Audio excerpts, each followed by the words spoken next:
Hello, everybody. My name is Ethan Michele. Thank you all for coming tonight.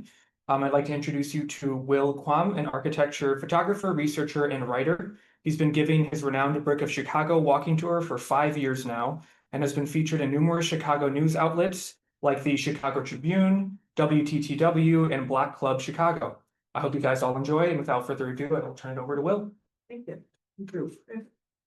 Oh, yeah. Hi, everybody. Thanks so much for coming.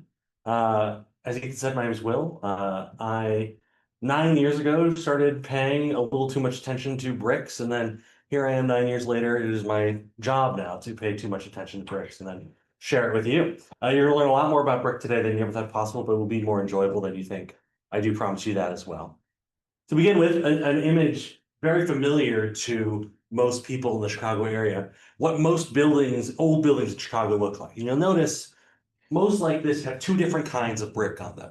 You got one kind of brick all across the side of the back here, and another kind of brick along the front of the building. Because there's two categories of brick when we talk about brick. There's face brick and common brick. Face brick is nice brick. It's there to impress your neighbors. You've selected it for a particular reason. It's made in a particular way. Common brick, it's just a brick.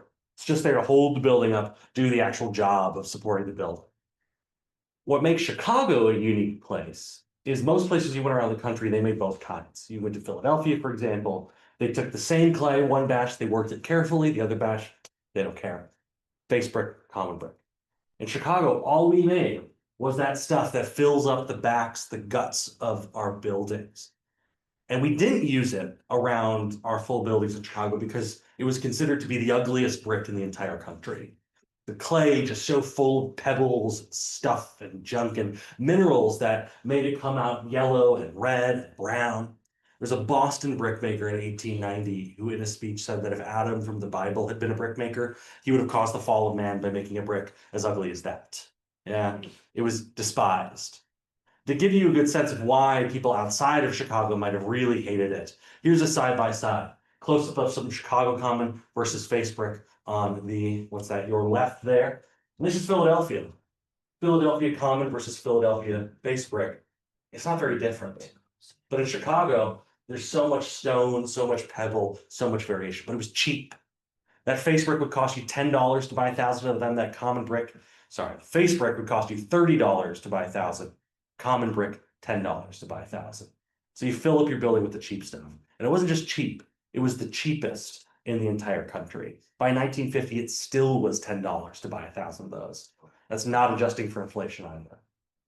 We also fought back against the accusation of having a terrible brick by making more of them than any other place in the country. 1871, the year of the Great Chicago Fire, Chicago produced 100 million bricks a year. 10 years later, Chicago produced 250 million bricks a year. And 10 years after that, Chicago produced 700 million bricks a year. By 1916, Chicago was producing 1 billion bricks a year, more than any other one place in the entire country, the equivalent of 11% of all the brick in the United States. That year was made right here in this area. And so because it was so cheap, because it's so abundant, most buildings were built like this. One layer of brick on the outside, common brick right behind it. Part of what made it so cheap is that the clay was all over the place. 14,000 years ago, this glacial lake that had scooped up all this stuff across Wisconsin and Canada, melted and dropped all this fine silt and clay across the dry land of what's now Chicago. And so you had these titanic mining operations just digging clay out of the ground. And it was all over the city. My favorite example here, you see on the left there, that's from 1897. 3 small brick manufacturers, each with their own pit. You can sort of see peeking out on the edges there. By 1900, they'd formed together like this to make the Illinois Brick Company, one large manufacturer of brick in a huge pit at that site off Western Avenue. By 1915, they'd used up all the easy to access clay. They shut it down. They have a hole in the ground. They start filling with trash, turning it into a dump. Neighbors start to complain. And so eventually, 1929, the city takes it over, builds Lane Tech High School on top of it. And that happened all over the city of Chicago. These brick pits, these clay pits, these holes in the ground covered. But that meant we were importing all this brick. And Chicago still loved to build with brick because it was a fireproof material. But what was it like in the early days? Nothing much. This is the Lake House Hotel, one of the early fancy hotels in pre-fire Chicago, and it's not much to look at. You've got regularly punched out windows, a square building. It's got a wood cornice at the top there, and the interior is much nicer. It's much more a utilitarian building. But the brick makes it stand out at a time when most of the buildings in Chicago were being built out of wood. Brick, it's more permanent, you're more secure. An example of a building you could look at to see a bit more what that early building would have looked like. This is the Growy Mill from 1854 in Oak Brook. All that variation in the brick, those bricks have been handmade. Simple punch out windows, very little decoration. That's what all these buildings were like in that day. But again, brick was important. Architect John Van Ostel, who came to Chicago in 1837, 50 years later could still name all 27 buildings that were built out of brick when he first arrived. It's just ugly. Because it was so ugly, people much preferred stone. This particular stone you see here on St. Ignatius Catholic School on Roosevelt is what's called Lamont limestone. It's a limestone from the Lamont Joliet region, and it's this creamy yellow stone that was so popular before the fire, called an Athens marble, because you could make these very even, totally perfect, decorative facades. You could carve this, it's called vermicelliated stone. It looks like it's got worms going through it. If you wanted that stone, but you couldn't afford it, you could import bricks from the first place Chicago ever imported them from. That's Milwaukee. Chicago looked up to Milwaukee, where their clays made these lovely sandy yellow bricks. And that's what you see on the building here. What are called cream city bricks. They had none of the pebbles and stones of the Chicago cotton brick, and we loved them. Before there was even a road from Milwaukee, we were importing bricks by barges to try to look like this stone. And so most of the early buildings are like this. This is Holy Family from 1856. Ignatius right next door, covered entirely in that cream city brick, there to complement the stone. The stone is what is important. If you had a lot of money to spend, you could do what Charles Hull did here on Hull House and import your brick from Philadelphia or Boston, red brick. That was a real way to show off. That said, it's still a fairly boring building in terms of what the brick is doing. The brick's just there covering the building. Instead, all the decoration on the inside, the marble, the millwork, the fireplaces, that's what was there to show off. But around this time, inventors out of Philadelphia started inventing brick machines that could now grind clay up fine, press it into molds for the first time ever. And you could make a brick that was dense and perfect. And it looked like this. This is Greater Union Baptist Church from 1886. And this is covered in these new machine-made bricks. These machine-made bricks they called pressed bricks or perfect bricks. Just for the first time ever, you could have a brick where every single one was the same texture, every single one was the same color.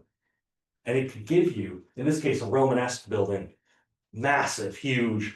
They called buildings piles back then. I collect old tour guides, and when they write about a building affectionately, they call it a pile, and this one really feels like a pile, looking like it's chiseled out of one big block of stone. With decoration, you get things like you see here in Pullman. Most of the decoration is coming from shadow details, these corbels, those fingers that stretch down from the top there. It's called a corbel, and it steps back row by row like that.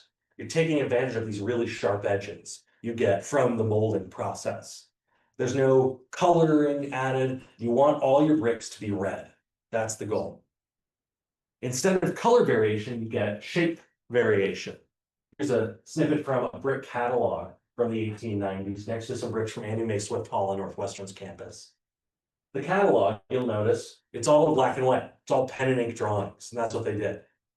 A catalog from 1890, it's 200 pages long. The word color is only used in it 3 times. Instead, it's all just drawings of all the different shapes they could possibly offer you. The best example of this obsession with everything matching color and using different shapes is Dearborn Station from 1884. It features 3 different kinds of bricks. Plain red bricks, specially molded red bricks. Because you're using these presses, you could make all these special shapes in those presses that would hold. And then terracotta. Terracotta is these decorative blocks here, up around the windows and the bigger pieces in those rows there. All these materials come from 3 different manufacturers in 3 different states. but they're all the exact same color. Because that was what was expected of you. Yeah. There was even a minor scandal when in the 1890s, three large important buildings in New York were built with yellow brick. And the trade publications had a field day complaining about that. The best example, though, of what the molds could do is this, the Monadnock building. The tallest occupied brick building in the world, 16 stories tall, all supported by brick, all supported by those pressed, really dense bricks that are necessary to hold up all that structure. It also is a building with all these soft curves and turns, and it sort of swoops up and out as it rises and features that edge that is a chamfered edge. I've had people ask me, did they lay all the brick and then, chisel it to look like that? No, they made it in molds. All these special molds to make every brick turn exactly when you wanted it to, so it could be this perfectly smooth building. But when you keep building these really big, heavy buildings where every brick is totally identical, people get kind of sick of that. And so they start to go, the architects, to brick makers and ask for bricks that look more interesting, more like watercolors. What the brick makers come up with is, oh, I've lost my, sorry, wait there we go, no problem, is this. This is a 1901 building for the Mandel Brothers department store. You've got red bricks, but then these strips here, you can see there's a lot going on color-wise in these bricks. Especially some, like, you have these that have these sort of stripes of color in between them. The way a brick changes color is based on how much heat and atmosphere it absorbs from the kiln. More heat and atmosphere, more color change, less color change. But you can actually stack your bricks to play around with that. If you take your bricks, imagine my hands are bricks, I always do. You turn them face up and face down like that, stack them across each other. Now that spot where two bricks are stacked against each other doesn't change color.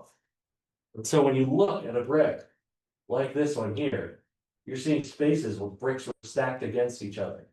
Same thing there, same thing there. This one had a brick stacked a long ways on it. It's sort of art plus chemistry plus accident. Yeah, all to make a brick that looks much more painterly. And then on the facade, they're being painted more so. This is a fireproof storage warehouse on Cottage Grove and 55th.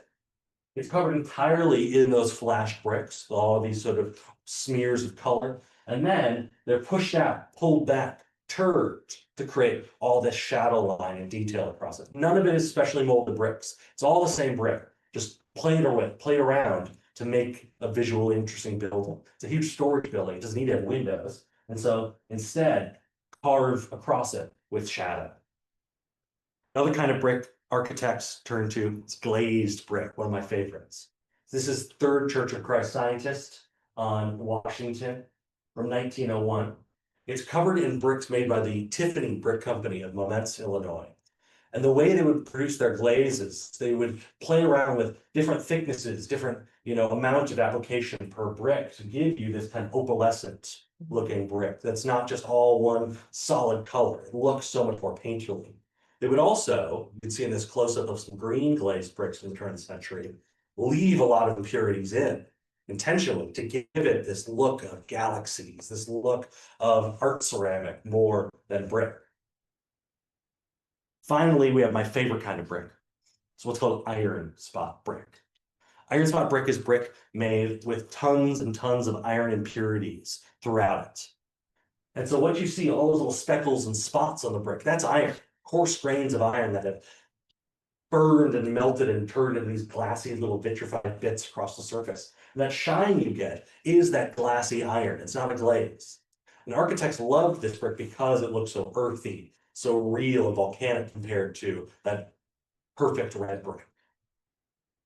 Probably the most famous user of the iron spot brick is Frank Lloyd Wright. Here's a Roby house from 1909, covered entirely in those iron spot bricks. And it goes along with this ethos that materials should be used to reflect their natural states, and that a building should grow from the earth rather than be placed down upon it. As architects start to feel a little more able to go for different weird things with bricks, they start to play around even more. Intentionally, brick makers start to mess with the brick. And we get textured bricks, like this tapestry style brick. Brick no longer as a building material, as paint, but as fabric.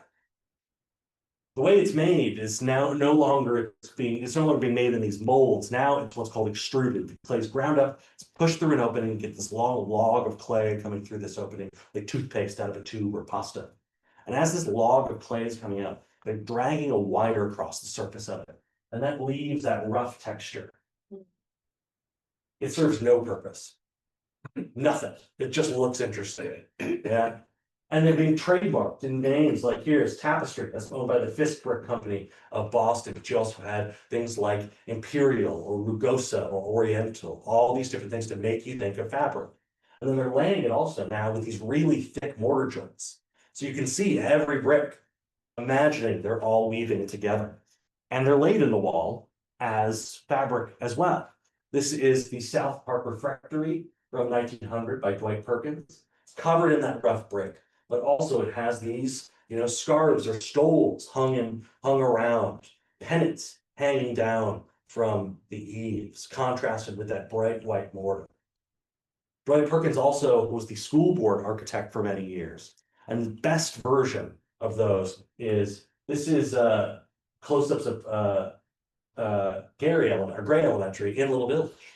From 1909, the rough textured yellow brick with this ribbon of gray tracing around it. And not just that, he's also used these inset gray bricks here, pulling them back amongst the yellow like it's a stitchwork, stitching the brick to the brick. Even when you don't have textured brick, this is the former Municipal Tuberculosis Sanitarium from 1912. No, this is not the Municipal Tuberculosis Sanitarium. This is what's called scratch smooth brick. You don't have to scratch the full brick. You can only scratch the middle if you want. So what looks like a wall covered in a checkerboard pattern, it's actually, you look at these darker bricks running up and down here, a brick that's scratched just in the center, the sides left smooth. So when it's laid in the wall, I'll try to outline a brick here, you get an illusion of a checkerboard. That's the Municipal Tuberculosis Sanitarium. Uses mostly all red bricks, but the pattern alternates red with darker red or black bricks with bright white mortar joints to give it this over under woven pattern. And then above the tympanum, above the area above the windows there, you have herringbone, you have pinwheel, you have basket weave, all these different patterns that are meant to be as interesting to the eye as possible, because in a pre-vaccine world, the people who came to the sanitarium, they might be there for decades as they await. As the city really expands, it's this style of brickwork that gives a lot of individuality to our buildings. This is in North Austin. Rough textured brick buildings. Everyone is identical in structure, but they're using different colors of rough textured brick. And then these different little woven patterns of white brick to make your building look different from your neighbor's building. And that's such a classic Chicago thing. Actually, the thing that first got me started noticing brick is how we differentiate our buildings thanks to that color and pattern of brick. With this freedom, though, to use more pattern, people start to get a little crazy with it. And they start to go pretty nuts in terms of pattern and color. This is the Revere Park Fieldhouse by Florence Hatsfield from 1929. Now you have yellow and red and blue, green, all in the same building with this like twig-like texture across the brick. Now they're not just letting a couple accidents happen in the kiln, they're actually doing multiple firings and mixing them together to get these batches. As much color as possible to create these buildings that feel almost fairy tale like. Little cottages plucked out of an imagination, plopped down in the middle, in this case of Dunning on the west side. And there you can see an ad from a brick manufacturer, permanent, colorful beauty as a big selling point. Permanence, you don't have to paint it. Yeah. And it can look like an old world building. The textures start to get even crazier too. You have here from Cicero, that's bark textured, where they're slicing off clay as the brick extruding and then smushing it right back on. And this is waffle texture, where there's been heavy roller over that's leaving these sharp-edged impressions. Again, no reason to do it, except it looks cool. It makes your building look interesting. And again, more and more of it is being used on to make buildings feel individual. This is a row of bungalows in Brainerd on the south side. This is part of a part of a row of 72 bungalows built in 3 months. None of them look exactly the same though, because they just had all these different bricks to pull from. You might find the same brick used on one a few houses down or block over, but yours is going to look different from your neighbor's. One of the patterns that was beloved by architects in this era was what's called diapering, this diamond pattern, diapering, repetitive geometric pattern. And you use it to fill in any empty space you have. In the 20s, when you have a brick building, you don't have empty space, you fill it in.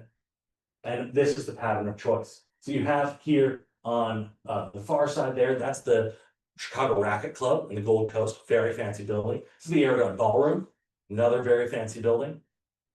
In the middle there, though, that's a storage warehouse on Cermak. Nothing fancy about it. But again, no windows, nothing to do, fill it with diamonds. The best example of this is the Uptown Theater in Uptown on Broadway. You've got this beautiful terracotta facade over there, and then every other surface, and the Uptown is that massive building, is covered in that diaper, that diamond brickwork, because there are no windows. You don't need windows for a theater. It's a show off. It's very expensive to do that. But more importantly, it looks very expensive too, to your clientele. At the same time, as bricks are getting crazier and crazier and crazier, some architects think, well, we've got that Chicago common brick, which is all messy and busted up already. Why don't we use that? And they do. But weirdly, it's not affordable buildings that are being built out of the cheap stuff. It's really expensive buildings in the North Shore, in Beverly, like this one. It's from 1935, covered entirely in Chicago Commons, and particular Chicago Commons that are called clinkers, bricks that were fused and burnt and broken in the kiln that give it this look of rubble stone. Another tactic that could be used is what's called skintled brickwork. Push the brick out from the wall, angle it out. And then this also has weeping mortar. Let the mortar squish out a little bit, like it is this old rustic building. Here in Aurora, you actually have one of the finest examples of this kind of brickwork in the country. The Mayan, the old Elks Lodge. Yeah. A couple blocks away from here. Here, in this case, it's meant to look like a building made of lava stone in the Yucatan. And by using those burnt overfired bricks, you can do that really easily, mixing it then with that beautiful terracotta. And you can see, looking up, all the crazy different shapes and stuff there. This is the kind of brick that used to be a trash material. And then as it became popular, brickmakers started going through their trash piles trying to find it. But I love, love, love this building. Especially, you can see looking up at all the crazy bricks on it. The skyscrapers rise, they're covered with bricks too. It's the Allerton Hotel on Michigan Avenue, downtown. It's a steel and glass skyscraper, covered though in rough textured bricks, projecting out from the wall, every empty space filled. The downside of all that textured brick though, is all those nooks and crannies allow dust and dirt and stuff to settle. So as these buildings started to get 10, 15, 20 years old, they started to look dark and dirty, especially all that coal and stuff flying around. And building stops with the Great Depression. So architects are forced to pivot once again. And this time they really do pivot to Chicago common bricks. This is Altgeld Gardens on the far south side, built out of 7.5 million Chicago common bricks to provide war housing. There's barely any decoration to it. Instead, the variation of Chicago common brick is what is showing off. Even as building resumes in the post-war years, this is 1946 in Beverly, fairly simple buildings, again, all Chicago common brick because it's affordable. But some architects really embrace it as an interesting and affordable material. This is the house built by Paul Schweiker as his own home in what was then quiet farmland in a little village called Roselle. Today, it's smack in the middle of Schaumburg. It's covered entirely in redwood and Chicago common brick, and in particular, a variety of Chicago common brick that was normally used for the sewers. So it was really cheap. But on the inside, it's all this wonderful warm texture. It's the floors, It's the walls, and it extends through the windows too, drawing your eye outward. Above the fireplace there, he's covered it with taking the face of the brick, turning it tall to what's called a row lock, just pushing it out, treating it as this really expressive, while also very cheap material. So architects respond to the austerity, to the dinginess of these old buildings with sleek bricks. Go back to the machine. This is the Marine Drive apartments from 1937, covered entirely in smooth bricks, solid red, solid gray, solid yellow. Very simple form, very easy to clean too. The marketing is an interesting change in here too. We go from them being marketed as tapestry to being marketed as things like S72. The machine age, the space age has returned. A strange place you'll find a lot of brick is the campus of the Illinois Institute of Technology, designed by the architect Ludwig Mies van der Rohe, German architect who introduced steel and glass architecture, modernism to Chicago. But he also loved brick. He trained as a bricklayer in Germany. And these buildings are like this, covered steel, windows, but all the infill panels are brick. A particular brick, in fact, that he actually worked with a brick manufacturer out of Pennsylvania to have custom made for the campus, a Hanley Brick Company. I found that out by finding loose brick on one of the buildings and pulling it out of the wall and reading the stamp, and then calling a bunch of people until I found a retired salesman who could spill the story. Here's a close-up on that brick. You notice it's got a pattern to it.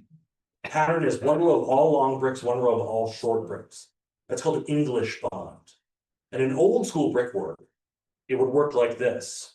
Those short bricks are actually full bricks that stretch back and lock the bricks in the front to the bricks behind.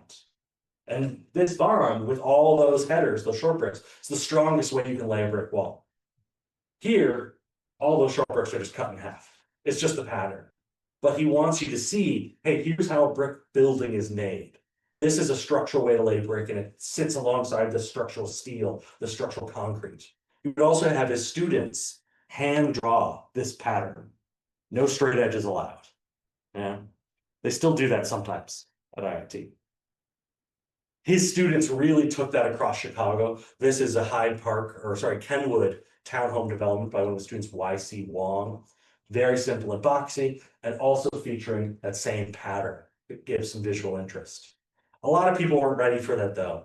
And so you got some architects like Elmer Carlson across the south side here, who used the same kind of brick and sleek lines, but added some more fun mid-century patterns, the scroll, the speed lines, some diamond or dogtooth patterns up at the top there.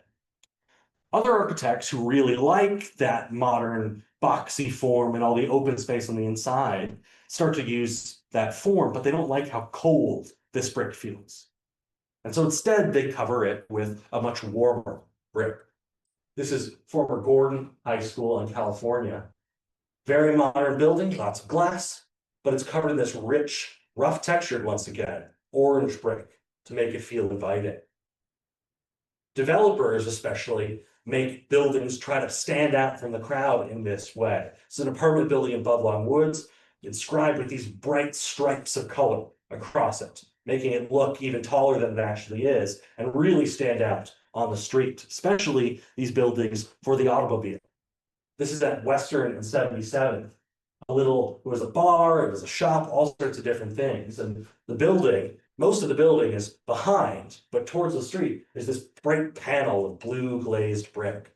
And glazed brick becomes this huge part of the 60s, taking those cold modern forms and adding a splash of color to it, and really making your building stand out a lot more. This is the Chicago Fire Department Training Center, built actually on the site of the Great Fire of 1871.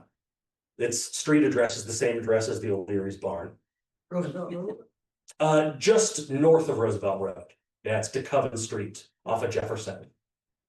And this is the drill hall, massive windowless section of the building covered in flame orange glazed brick. My favorite example of this glazed brick sort of selling to your potential renters is the Riviera Apartments in the south suburbs in Evergreen Park. These lovely off-center details in gray and black and blue and orange, with the neon sign still standing. You can even see it on religious buildings. This is a Catholic church in Norwood Park that uses blue glazed brick to give almost a look of stained glass projecting out to people in the outside world. Brick really re-enters buildings or enters buildings in the first place. People look towards like what Schweiker had done in Schaumburg. Here's a ranch in Berwyn, where they took the same brick that's on the front of the building, brought it in for this full wall, not just a fireplace, but the whole wall. Specifically as well, complemented by that highly polished, shiny wood next to it. This is not a brick, but it leads us to the end of brick manufacturing in Chicago. So after the end of the Second World War, labor is what becomes really expensive in a building. And people look for ways to save money on labor. And they find it in concrete blocks, cinder blocks. You can fill the space of about 7 common bricks with 1 concrete block. So it saves you a ton of time on labor, a ton of money across your building. By 1954, there are 8 common brick manufacturers left in the Chicago area. 1964, there's 4. 1968, there's 2. The American Brick Company and the Illinois Brick Company. 1970, the EPA is formed, the Clean Air Act is beefed up, and these 2 remaining producers are some of the most polluting brick makers in the entire country.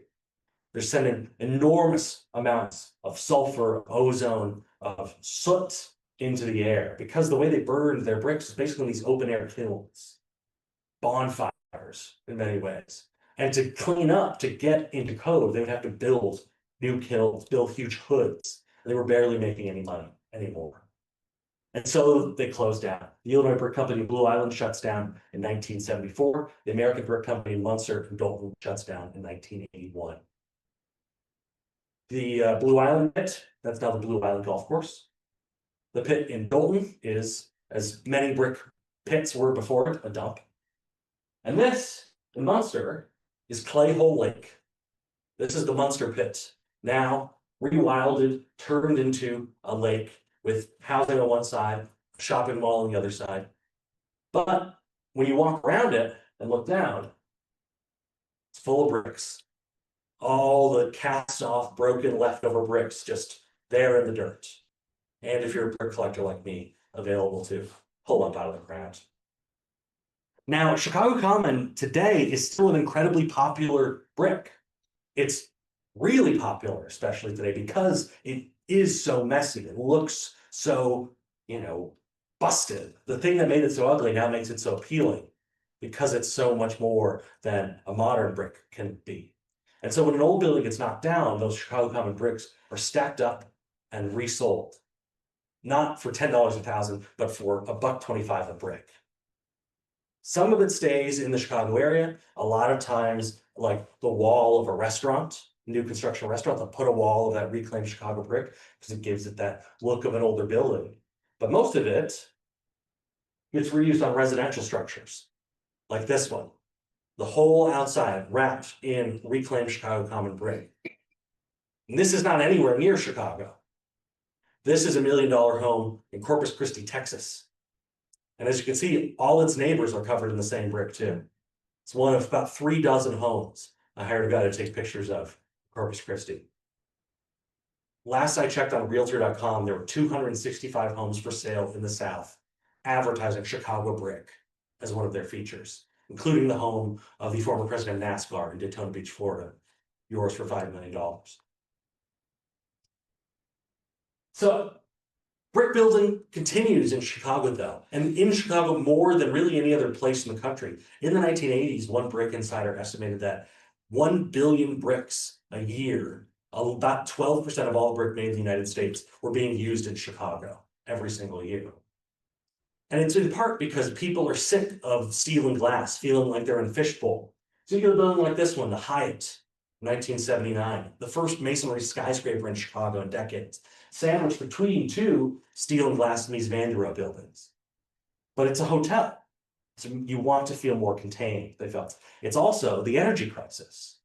You don't want all that glass bleeding your heat out into the world. At the same time, a lot of architects felt that that glass forward design was too impermeable. It was not here to stay. And so instead they turned to brick to design these much more sculptural, permanent buildings. Like on the edge there, that's the old Independence Bank in Chatham, at the time the largest black bank in the United States. And closer to me here, that's another bank building from 1976 in Ravenswood. You can also see, with my lovely point of comparison here, how big those bricks are too. Just as concrete blocks took over, brick makers responded by making their bricks larger and larger and larger to try to save money. These monumental buildings you see a lot on banks, a lot on churches, and on government buildings. This is Oak Park Village Hall, designed by Harry Weiss, built in 1975. This is the council chambers, the sort of ship's prow extending out into the neighborhood. With them, the brick walls pulled open to expose the chambers inside, cutting a walkway through it, sort of saying, hey, your government's here, and here it is. Come take a look. This building, however, Oak Park did vote last year to demolish, and then went back and voted again after complaints, and has agreed not to demolish for now. And it helps also set your building apart. This is the University of Illinois Circle Campus, the University of Illinois at Chicago, designed by Walter Nash, where University of Chicago, where Northwestern were gray stone. This is dark brick and concrete for a totally new kind of campus. A lot of architects want bricks that don't look like fabric, don't look like wood, don't look like stone, just look like an old brick, like this. And so what they do to make that happen actually is pour clay on top of clay as the brick is being made. Thin, what's called a slip clay that's dyed with materials that when burned, turns dark or turns different colors. It gives a look of these new bricks like they've been painted and stripped and weathered over decades. And it makes for, especially in the suburbs, a lot of really large homes that you can use to show off. This was a $350,000 home sold in 1986 as part of a new development. It's a time when one developer, the developer who developed this, refused to build homes without brick because for this high-end properties, it's what was expected. Another developer I found advertised their homes as having more square footage because we don't use brick. You get more home. Brick really moves indoors in this era to create these very warm, rich buildings that engage with nature. This is the former McDonald's headquarters in Oak Brook, covered in these rich brown iron spot bricks next to all this wood. And the walls you can see stretch straight through the windows and far out. It really pulls your eye all the way out to the window and onto this huge bucolic wooded campus that they had. This is one of my favorites I've ever gotten to tour. This was a home in Naperville built in 1972 by a bricklayer as his forever home. And I photographed it 2 years ago as he was moving out. So nobody has lived in it. Nobody else has lived in it since 1972. And for those of you who missed 1972 is alive and well in this house. You got the rough rubble stone, all the dark brick, the dark carpet, the dark wood. Really earthy home. But that all can get kind of dark, you know? And so people want to make it fun again. And that happens in the late 80s, early 90s. Taking these modern buildings and treating them like billboards, like signs, painting signifiers across it. This is a building in South Chicago for an organization that works with adults with developmental disabilities. This is one of their classroom buildings.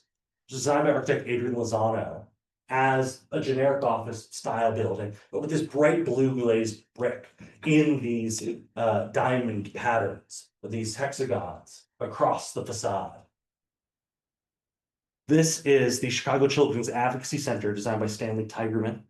It's meant to look like a bunch of children's drawings of houses with the wonky windows.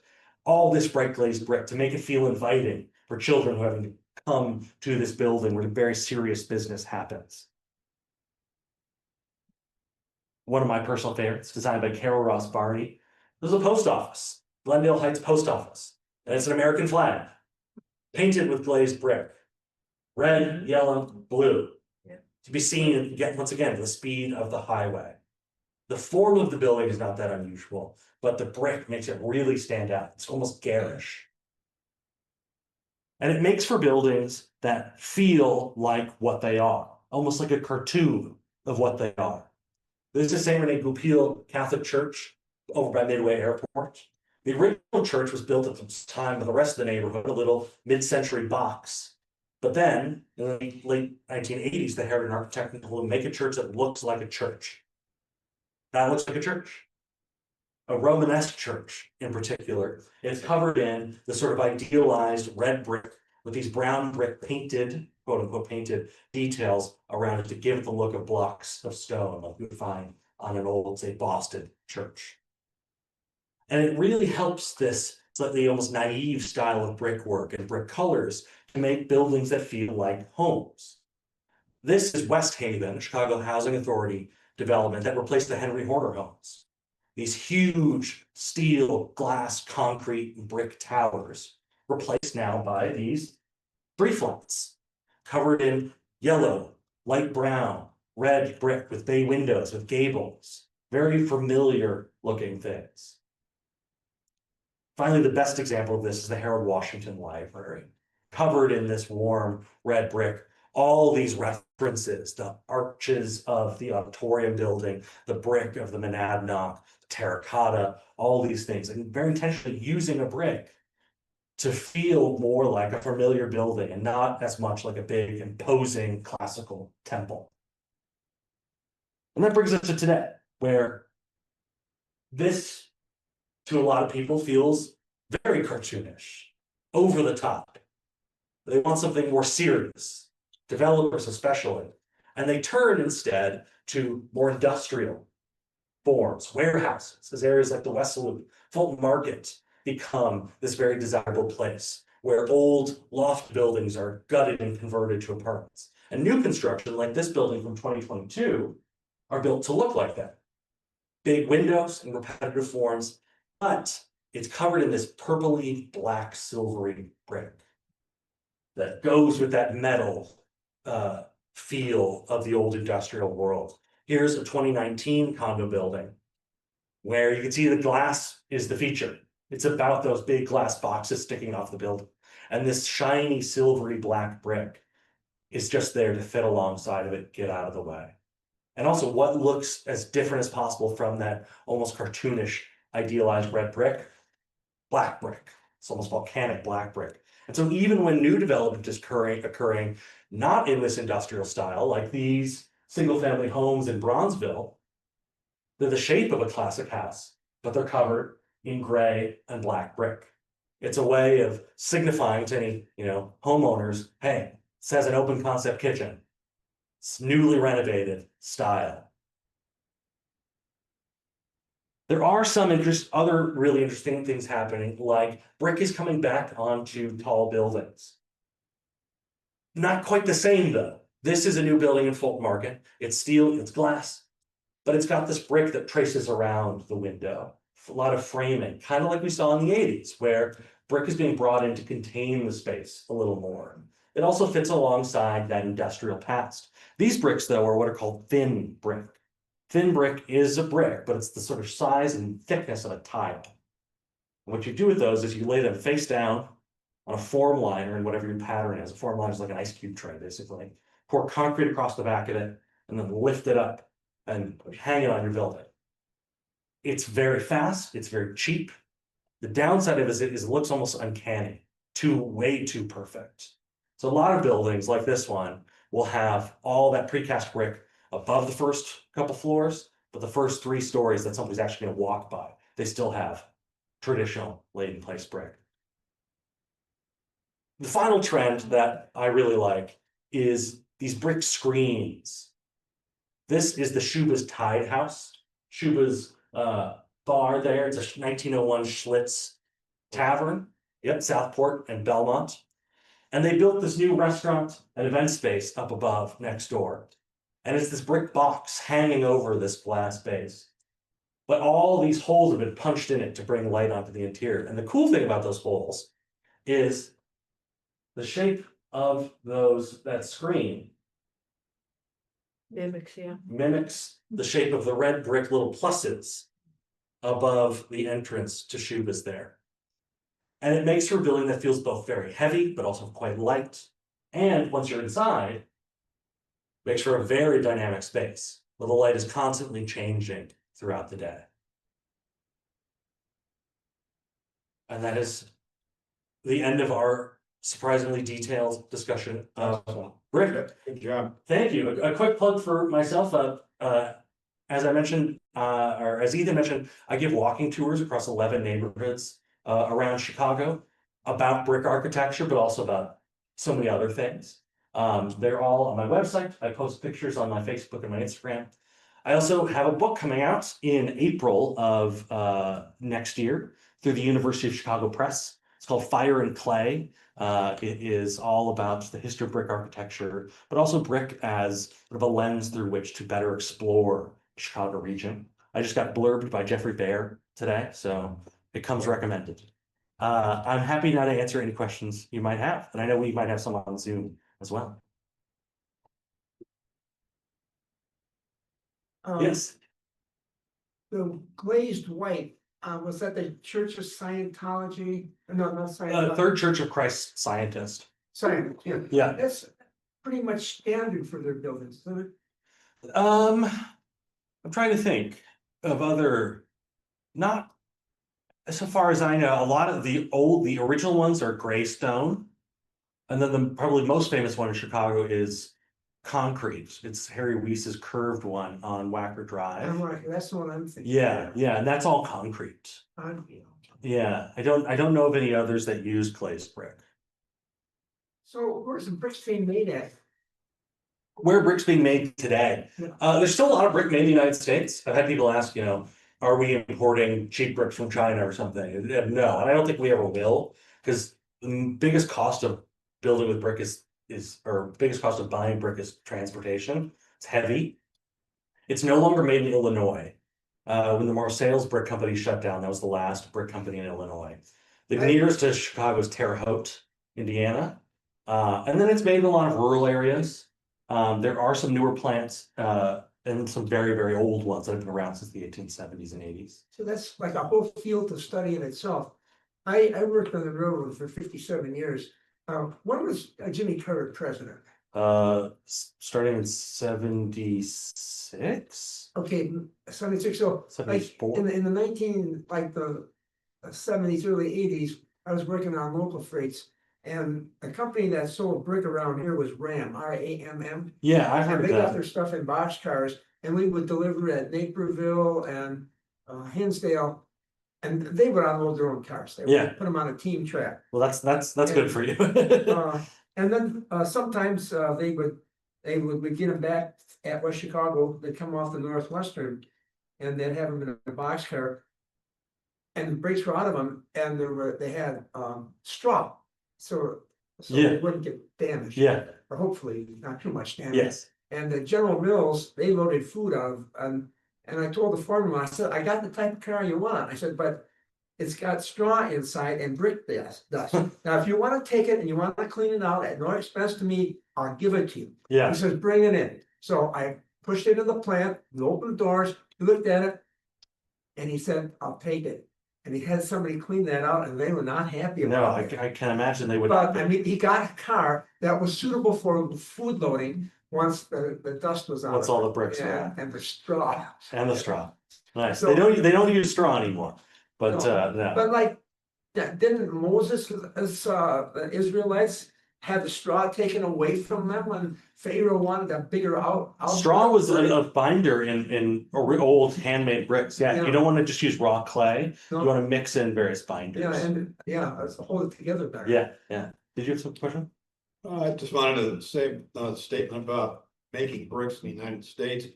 My dad is an architect, Oh, nice. and my brother and my nephew are also. But he got hired when the old Second National Bank decided they needed a drive-up facility outside the bank. They hired him to design it. And he wanted to match the brick of the drive-up with the brick of the original building. And he found where that brick was originally made, which is in Ohio. What if maybe Belden brick? And he contacted them and they said, we're not making that brick anymore. Yeah, But he convinced him to make that brick again nice. and send it to Aurora so that drive up and the old second bricks matched. Yeah, That's great. Yeah, I bet it was Belden. Belden is in Canton and has been around since the 1880s, family run. And yeah, that's a rare example where a lot of times, if you know, like a building in the 20s with that crazy texture, it could be almost impossible to match it with a modern brick today. Well, they did a pretty good job of it. Yeah, yeah, the one just down the street from here. Yeah. Yeah. Real Yeah. close. Oh, great. I'll have to go check it out. I got a photograph of it. I gotta come. Yeah, I gotta. Thank you so much, everybody. I really appreciate you coming out on a Tuesday. Thank you to Ethan. Thank you to the Aurora Public Library. Thanks for showing up. Thank you. Thank you. My pleasure.